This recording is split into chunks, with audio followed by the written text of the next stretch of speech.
Hi, my name is Jody, and today I'm sharing Azure DevOps boards and how boards can be used for effective Agile software management.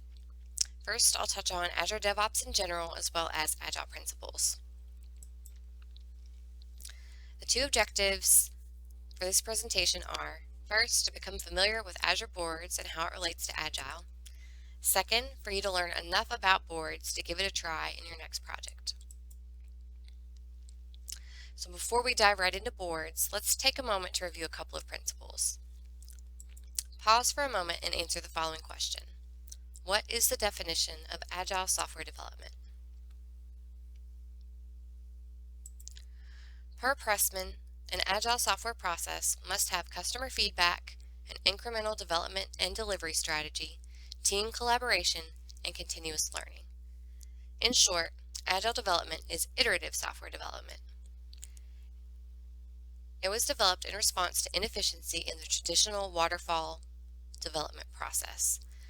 In waterfall development, the project is planned up front and follows the project plan to the end, a linear instead of iterative process. And finally, there are 4 values from the Agile Manifesto listed here.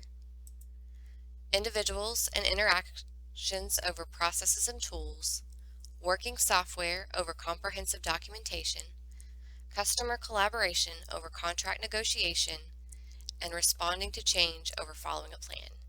I think these are key in demonstrating what Agile software development is and what agility is about. There's certainly much more to dive into with the 12 principles in the Agile Manifesto. However, today we're going to focus on one set of tools, Azure Boards, that can assist you on your Agile journey.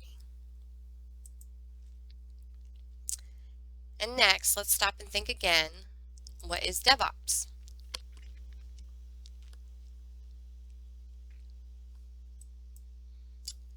According to Microsoft, DevOps, a compound of dev for development and ops, operations, is the union of people, process, and technology to continually provide value to customers.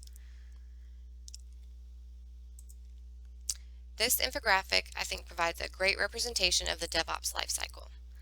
Take a look at how continuous integration, continuous delivery, continuous deployment, and continuous monitoring work as an iterative process.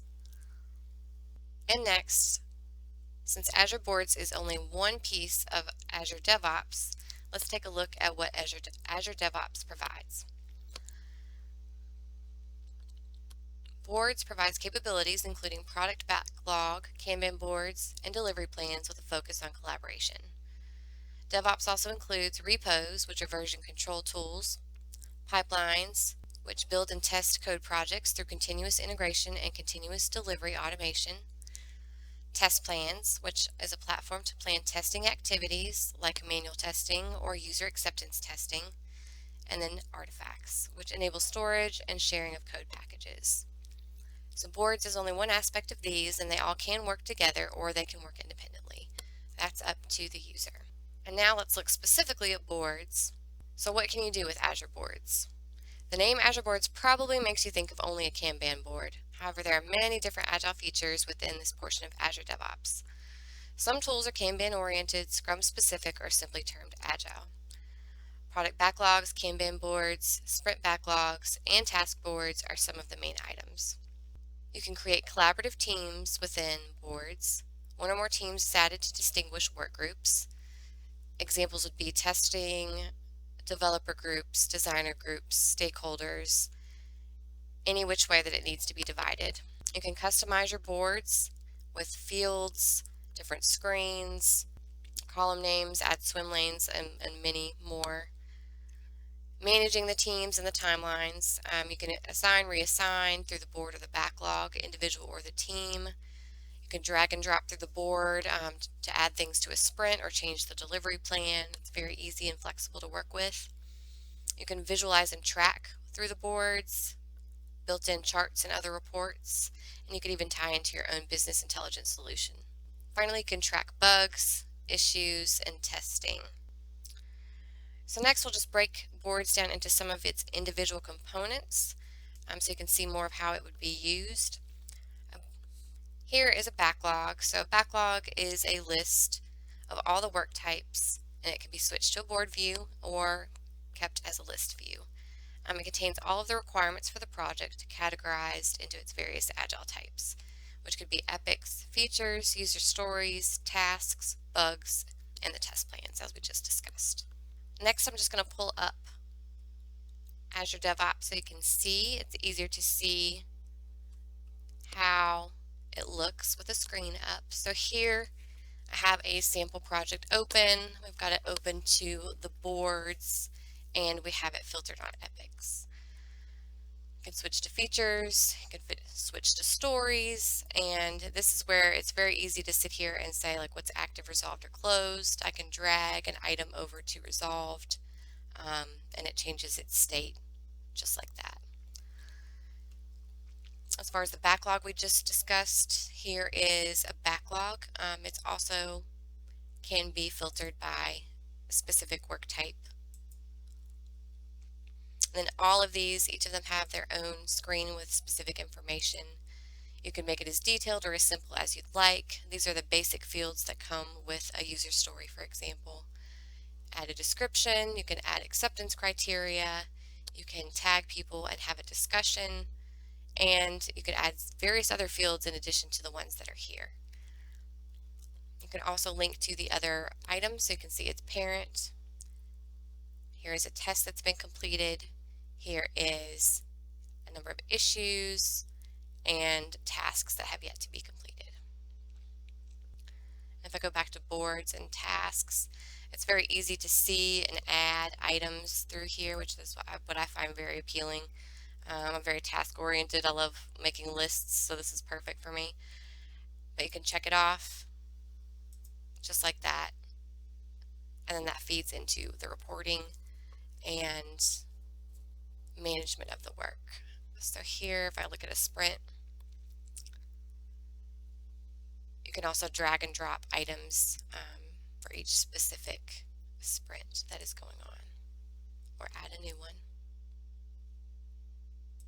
And then the delivery plan shows the plan as a whole.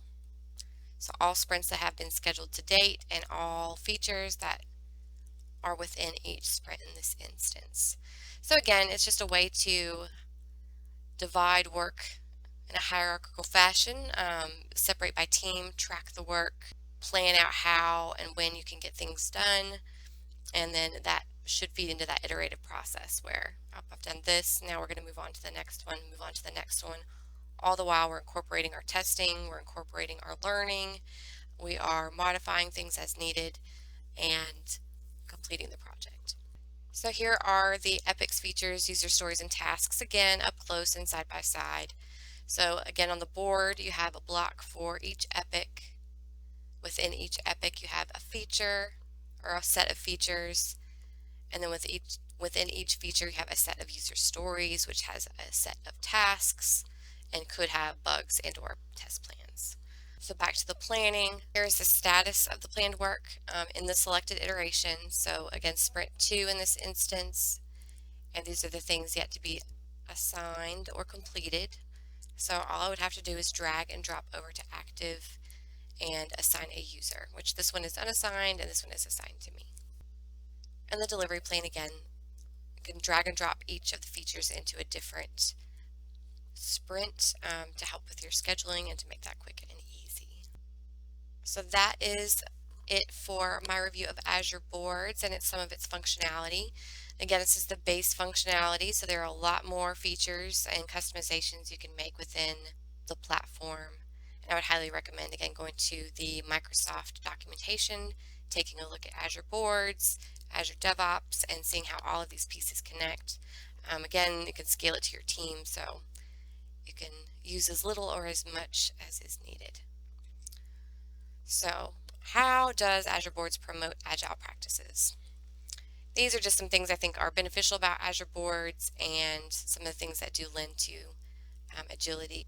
So Azure Boards, again, is a part of Azure DevOps and can be used alone or with other DevOps tools, which are agile tools. The ability to quickly add or change requirements within boards, I think that's very beneficial. I think that leads to the agility, the iterative process, being able to be flexible. Again, how the project is set up and measured. There are different templates to set up a project, and again, you can customize.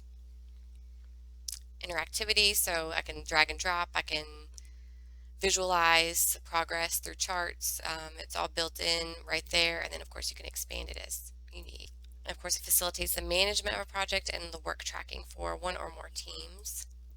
And it scales, works for small and large organizations, and since it is free to sign up, it's good for students, it's good to learn, it's good for small organizations where you might not meet some of the limits, for the free tier, but it is great to get in there and try it out. And on the next slide, I have a couple of resources that I hope will be beneficial that you should take a look at, which first is the Agile Manifesto.